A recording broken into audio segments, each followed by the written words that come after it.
ఓం గం గణపతయే నమః. ఓం శ్రీ గురుభ్యో నమః. ఓం శ్రీ సరస్వత్యై నమః. శ్రీ స్కాందపురాణాంతర్గత కార్తీక మహాపురాణము 12వ రోజు పారాయణము. చతుర్వింశాధ్యాయము. అత్రి మహాముని చెబుతున్నాడు. అగస్త్య, కార్తీక మాస శుక్ల ద్వాదశిని హరిబోధిని అంటారు. ఆ ఒక్క పర్వతిథి వ్రతాచరణం చేస్తే అన్ని తీర్థాలలోనూ స్నానం చేసినా, అన్ని విధాలైన యజ్ఞాలను ఆచరించినా కలిగే పుణ్యం ప్రాప్తిస్తుంది. విష్ణువు పట్ల, ఏకాదశి పట్ల భక్తిని కలిగిస్తుంది. సూర్యచంద్ర గ్రహణ పర్వాల కంటే గొప్పది, ఏకాదశి కంటే 100 రెట్లు మహిమాన్వితమైనది అయిన ద్వాదశి నాడు ఏ పుణ్యం చేసినా, పాపం చేసినా అది 1,000,000 రెట్లుగా పరిణమిస్తుంది. అంటే ఈ ద్వాదశి నాడు ఒకరికి అన్నదానం చేసిన 1,000,000 మందికి అన్నదానం చేసిన పుణ్యము, ఒక్క మెతుకు దొంగిలించిన 1,000,000 మెతుకులు దొంగిలించిన పాపము కలుగుతాయి. ఒకవేళ ఏ రోజుకైనా ద్వాదశి ఘడియలు తక్కువగా ఉన్న పక్షంలో ఆ స్వల్ప సమయమైనా సరే పారణకు ఉపయోగించాలే కానీ ద్వాదశి దాటిన తర్వాత పారణం పనికిరాదు. పుణ్యాన్ని కోరేవారు ఎవరైనా సరే ఏ నియమాన్నైనా అతిక్రమించవచ్చును కానీ ద్వాదశి పారణను మాత్రం విసర్జించకూడదు. ఏకాదశి తిథి నాడు ఉపవాసం ఉండి మరునాడు ద్వాదశి తిథి దాటిపోకుండా పారణ చేయాలి. తద్వారా కలిగే శ్రేయస్సుని శేషసాయి చెప్పాలే గాని శేషుడు కూడా చెప్పలేడు. ఇందుకు అంబరీషుని కదే ఉదాహరణ. అంబరీషోపాఖ్యానము.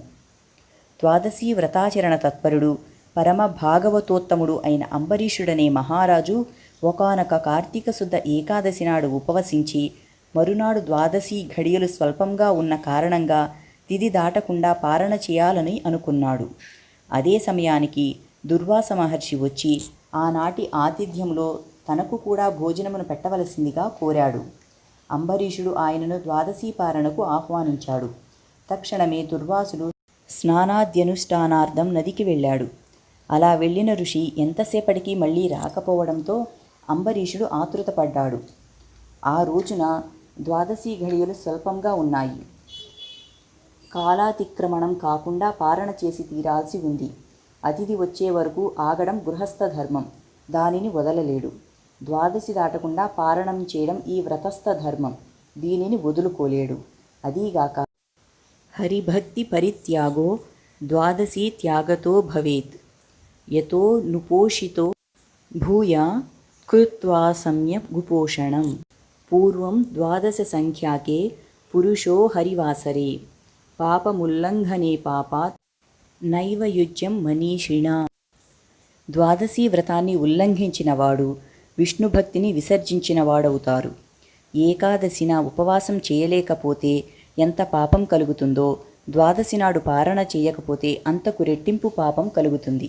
అంతేకాదు, ఒక్క ద్వాదశి పారణ అతిక్రమణ వల్ల ఆనాటి వ్రతఫలంతో పాటుగానే అతఃపూర్వం చేసిన 12 ద్వాదశి పారణల మహాపుణ్యం కూడా హరించుకుపోతుంది. జన్మ జన్మాంతర పుణ్యబలం క్షీణిస్తుంది. అన్నింటికన్నా ముఖ్యంగా ద్వాదశ్యతిక్రమణ వలన విష్ణు విరోధ భీతి ఏర్పడుతుంది. అందువల్లే ప్రాణావసానమైనా సరే ద్వాదశి పారణ చేయడమే కర్తవ్యం. తద్వారా సంక్రమించే బ్రాహ్మణ శాపం వల్ల కల్పాంత దుఃఖమే కలుగునుగాక. దూర్వాస ఆగమన అనంతరం కన్నా ద్వాదశి తిరోగమనా పూర్వమే పారణ చేసి హరిభక్తిని నిలుపుకున్నట్లయితే కలుగబోయే కష్టాలను ఆ కమలనాభుడే కడతేరుస్తాడు. ఇలా తన మనస్సుతో ఒక నిర్ణయానికి వచ్చి కూడా ధర్మవర్తనుడైన ఆ అంబరీషుడు ద్వాదశి పారణార్థం తనను పరివేష్టించి ఉన్న వేద విధులకు తన ధర్మ సందేహాన్ని తెలియజేశాడు. అంబరీషుని మనోవ్యధ. అంబరీషుని సమస్యను వినిన వేదస్వరూపులైన ఆ విప్రులు క్షణాల శృతి స్మృతి శాస్త్ర పురాణాదులన్నిటినీ మననం చేసుకుని, మహారాజా, సర్వేశ్వరుడైన ఆ భగవంతుడు సమస్త జీవుల యందున జఠరాగ్ని రూపంలో ప్రక్షిప్తమై ఉంటున్నాడు. ఆ జఠరాగ్ని ప్రాణవాయువు చేత ప్రజ్వలింప చేయబడడం వలననే జీవులకు ఆకలి కలుగుతోంది. తాపమే క్షుత్పిపాస బాధగా చెప్పబడుతూ ఉంది. కాబట్టి యుక్తాహారం చేత ఆ అగ్నిని పూజించి శాంతింపచేయడమే జీవలక్షణం. జీవులచే స్వీకరించబడే భక్ష్య భోజ్య చోష్య లేహ్యరూప అన్నాదులను వారిలోని అగ్ని మాత్రమే భుజిస్తున్నాడు.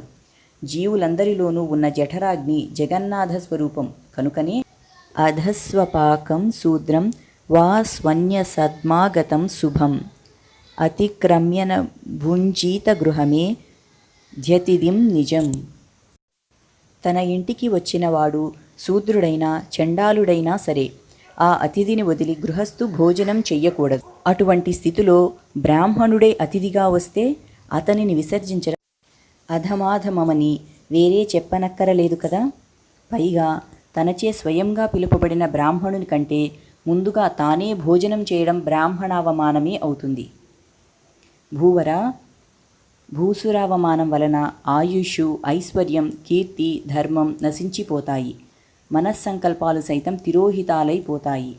బ్రాహ్మణుడు సర్వదేవతా స్వరూపుడుగా చెప్పబడి ఉండడం వలన బ్రాహ్మణావమానం సర్వదేవతలను అవమానించటంతో సమానమవుతుంది. జాతి మాత్రం చేతనే బ్రాహ్మణుడు దేవతాతుల్యుడై ఉండగా కేవలం జన్మ వలనే గాక జ్ఞానం వలన, తపోమహిమ వలన శుద్ధ రుద్ర స్వరూపుడుగా కీర్తించబడే దుర్వాసుని వంటి ఋషిని భోజనానికి పిలిచి ఆయన కంటే ముందే పారణ చేయడం ధర్మమని చెప్పడం సాధ్యం కాదు. కోపిష్టి అయిన ఆ ఋషి శపిస్తాడనే భయాన్ని పక్కకు నెట్టి చూసినా వయం న నిశ్చయం క్వాపి గచ్చామో నరపుంగవ తథాపి ప్రథమం విప్ర భోజనం న ప్రకీర్తితం. బ్రాహ్మణ అతిథి కంటే ముందుగా భుజించడం కీర్తికరమైనది మాత్రం కాదు. ధరణీపాల ద్వాదశీ పారణ పరిత్యాగం వలన తత్పూర్వదినమైన ఏకాదశి ఉపన్యాసానికి భంగం కలుగుతుంది. ఆ ఏకాదశి వ్రతభంగానికి ప్రాయశ్చిత్తమనేదే లేదు. ఇట్లు బ్రాహ్మణ అతిథిని అతిక్రమించడం వలన కలిగే విప్ర పరాభవానికి కూడా విరుగుడు లేదు. రెండూ సమతూకంలోనే ఉన్నాయి. చతుర్వింశోధ్యాయ సమాప్తః. పంచవిశాధ్యాయము విప్రుల ధర్మబోధ. అంబరీష, పురాకర్మానుసారియే నీకిప్పుడు రెండు ప్రక్కల నుంచి కంఠపాసరజ్జువుల ఈ ధర్మ సంకటం ప్రాప్తించింది. దుర్వాసుడు వచ్చే వరకు ఆగాలో లేదా ద్వాదశీ ఘడియలు దాటకుండా పారణ చేయాలో ఏదీ నిశ్చయించి చెప్పడానికి స్వబుద్ధ్యాతు సమాలోక్య కురుత్వం తవ నిశ్చయం. మేము అసక్తులమైపోతున్నాం కాబట్టి ఆత్మబుద్ధి సుఖం చైవ అనే సూత్రం వలన భారం భగవంతుడి మీద పెట్టి నీ బుద్ధికి తోచిన దానిని నువ్వాచరించు అన్నారు బ్రాహ్మణులు. ఆ మాటలు వినగానే అంబరీషుడు, ఓ బ్రాహ్మణులారా, బ్రాహ్మణ శాపం కన్నా విష్ణుభక్తిని విడిచిపెట్టడమే ఎక్కువ కష్టంగా భావిస్తున్నాను. కర్తుం సాధ్యం యథాకాలం ద్వాదశ్యద్భిస్తు పారయేత్ కృతావకాశవత్పశ్చాత్ భుంజీత్యేత్యపరే జగుః అనే శృత్యర్థబోధక ప్రమాణం చేత ప్రస్తుతం నేను కాసిని మంచినీళ్లను త్రాగుతాను. అందువల్ల అతిథి కంటే ముందు అన్నం తినిన దోషం రాదు. ద్వాదశి గడియలు దాటకుండా ఆహారం తీసుకున్న పారణ ఫలితమూ ఉంటుంది. ఇందువలన దుర్వాసుడు కోపించి శపించే అవకాశమూ ఉండదు. నా జన్మాంతర పాపము నశిస్తుంది. ఇదే నా నిర్ణయం అన్నాడు. అలా అంటూ వారి ఎదుటనే రవ్వంత జలపానం చేశాడు. నోటి దగ్గర నీటి పాత్రనింకా నేల మీద పెట్టనైనా లేదు. అదే సమయంలో అక్కడ అడుగుపెట్టాడు దూర్వాసుడు. చేతిలో జలపాత్రతో ఉన్న రాజును చూడగానే జరిగిందేమిటో గ్రహించేశాడు. చూపులతోనే కాల్చేస్తాడా అన్నట్లు చురచురా చూశాడు. మాటలతోనే మారణహోమం చేస్తాడా అన్నట్లు రేరే దురహంకారపూరిత రాజాధమా, అతిథినైన నేను లేకుండానే ద్వాదశీ పారణ చేస్తావా? అస్నాత్వాతుమలం భుంక్తే అదత్వాఘంతు కేవలం యో నిమంత్రితాతిథిః పూర్వం మోహాద్భుంక్తేత తోధమః మలాసీసతు విజ్ఞేయః క్రిమివిష్టాగతో యథా భుంజతే తే త్వఘం పాపాయే పచం త్యాత్మకారణాత్ అతిథ్యర్థం చ పక్వం ఏ భుంజతే తే త్వఘాదఘం. స్నానం చెయ్యకుండా భోజనమును చేసేవాడు మలభోజి అవుతాడు. పరునికి పెట్టకుండా తానొక్కడే తినేవాడు పాపభోక్త అవుతాడు. తానాహ్వానించిన అతిథికి పెట్టకుండా ముందుగా తనే భోజనము చేసేవాడు అశుద్ధంలో పురుగు వలె మలాసియే అవుతాడు. పక్వమైనది గాని, ఫలం గాని, పత్రం గాని, నీళ్లు గాని భోజనార్థంగా భావించి సేవించినదేదైనా సరే అన్నంతో సమానమే అవుతుంది. అందువలన నీ చేత అంగీకృతుడనైన అతిథిని నేను రాకుండానే నాకంటే ముందుగా అన్నప్రతినిధిగా జలపారణమును చేశావు. బ్రాహ్మణ తిరస్కారివైన నువ్వు బ్రాహ్మణ ప్రియుడైన విష్ణువునకు భక్తుడివి ఎలా అవుతావు? యథా పురో ధసన్వస్య మదమోహాన్మహీపతి, నీ పురోహితుడు చెప్పినట్లు కాకుండా మరో విధంగా ఆచరించే మదమోహితుడిలా ప్రవర్తించావు నువ్వు. అన్నాడు దూర్వాసుడు. ఆ ఆగ్రహానికి భయకంపితుడైన అంబరీషుడు దోసిలి నొగ్గినవాడై, మునీంద్ర, నేను పాపినే, పరమనీచుడనే, అయినా నిన్ను శరణు కోరుతున్నాను. నేను క్షత్రియుడను గనుక ఏ ఆభిజాత్యాహంకారం వల్లనో తప్పునే చేశాను. కానీ నువ్వు బ్రాహ్మణుడవైన కారణముగా శాంతాన్ని వహించు, నన్ను రక్షించు. నీ వంటి గొప్ప ఋషులు తప్ప మమ్మల్ని ఉద్ధరించేవాళ్ళు ఎవరుంటారు అంటూ అతని పాదాల మీద పడి ప్రార్థించాడు. అయినా సరే ఆ దూర్వాసుని కోపం తగ్గలేదు. మణిమకుటాన్ని ధరించే ఆ అయోధ్యాధిపతి శిరస్సును తన ఎడమకాలితో తన్నివేశాడు. రవంత ఎడంగా వెళ్ళరికైనా కోపం వచ్చినప్పుడు ప్రార్థిస్తే వాళ్ళు శాంతులవుతారు. కానీ నేనలాంటి వాడిని కాను. నాకు కోపం వస్తే శాపం పెట్టకుండా ఉండను. చేపగాను, తాబేలుగాను, పందిగాను, మరుగుజ్జువానిగాను, వికృతమైన ముఖం కలవానిగాను, క్రూరుడైన బ్రాహ్మణునిగాను, జ్ఞానశూన్యుడైన క్షత్రియునిగాను, అధికారం లేని క్షత్రియునిగాను, దురాచార భూయిష్టమైన పాషండ మార్గవేదిగాను, నిర్దయాపూర్వక బ్రాహ్మణ హింసకుడవైన బ్రాహ్మణునిగాను 10 జన్మల గర్భనరకాలను అనుభవించు అని శపించాడు. అప్పటికే బ్రాహ్మణ శాపభయంతో అవాక్కయి ఉన్నాడు అంబరీషుడు. అయినా అతని ఆంతర్యంలో సుస్థితుడై ఉన్న శ్రీ మహావిష్ణువు కల్పాంతరకాల లోక కళ్యాణార్థము బ్రాహ్మణ వాక్యాన్ని తిరస్కరించకూడదనే తన వ్రతం వల్ల ఆ 10 జన్మల శాపాన్ని తానే భరించదలచి గృహ్ణామి అని ఊరుకున్నాడు. ఇన్ని శాపాలిస్తే గృహ్ణామి అంటాడేమిటి రాజు, వీనికింకా పెద్ద శాపమివ్వాలి అని మరోసారి నోరు తెరవబోయాడు దుర్వాసుడు.